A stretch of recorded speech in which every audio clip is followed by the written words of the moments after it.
Part of our biggest problem in Jamaica is the level of hypocrisy that we entertain sometimes.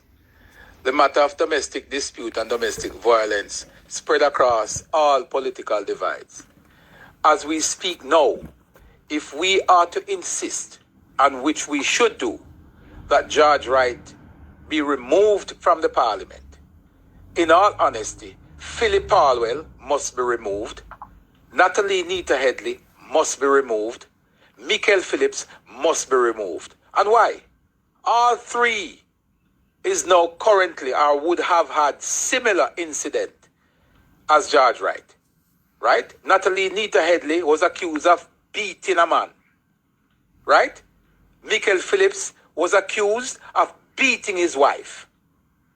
And the same thing for George Wright. He was also accused of beating, whether it's his common law wife or marital wife, I don't know. Right? So if George Wright are to be held at a certain standard, then why aren't we talking about the other three members who sit in parliament? As we speak today, Philip Palwell is sitting among all 62, himself making up the numbers to be 63. He's sitting in parliament when we have a 15-year-old corruption case in the form of Trafigura, right? Which they have fought to the Privy Council to prevent the truth from coming out. And he's sitting in parliament. I don't hear Cliff Hughes making up a bag of noise saying that Philip Palwell must be removed from the parliament. Do you think that corruption is less of a charge than domestic abuse? Well, Mr. Hughes and all the others who sit every day for the last 3-4 weeks believing that they can convince the Jamaican people that George Wright is worse than Michael Phillip, or George Wright is worse than Natalie Nita Headley, or George Wright is in a worse position than Philip Palwell, well, you have our next guest coming. Because we believe that the country needs to take a stand against all levels of violence, whether it's against man, woman, or child. And we believe that corruption must be dealt with across the board. So if we can agree that George Wright, based on allegations, there's no charge against him, should be removed, then we should remove Natalie Nita Headley. We should remove Michael Phillips because they have similar charges against them. A matter of fact, they were charged and hauled before the courts. George Wright has not faced a judge until today.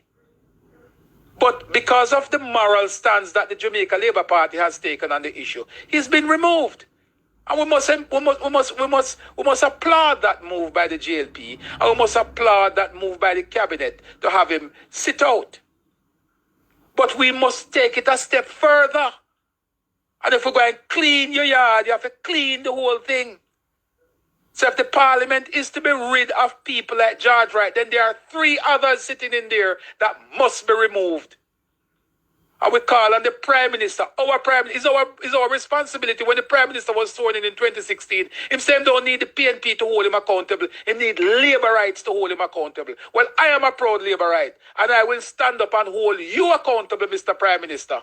You need to take action and speak up against Philip Palwell sitting in Parliament, speak up against Michael Phillips sitting in Parliament, and speak up against Natalie Nita Headley sitting in Parliament. They have no moral authority to be sitting there just as much as George Wright. All these civil society groups coming out of the woodworks, right? Because there's an allegation of domestic violence against a particular female associated to an MP. Where were these so-called civil society groups when Michael Phillips was charged, not accused? He was hauled before the courts for beating his wife. Where were they? Where were they when Natalie Nita Headley slapped a man to his face and was hauled before the courts? Huh? Where were they when we have a sitting member of parliament who is a part of the Trafigura scandal, which bedeviled us for the last 15 years. 15 years. And he's still sitting in parliament today. Part of the problem that Jamaica faces is hypocrisy. Political hypocrisy. We conveniently tackle issues that has political implications, and we're not being honest with ourselves. Philip Palwell, Michael Phillips, Natalie Nita Headley is just as guilty in public opinion as George Wright. And if George Wright cannot sit among us, Michael Phillips should not sit, Natalie Nita Headley should not sit, and certainly Philip Palwell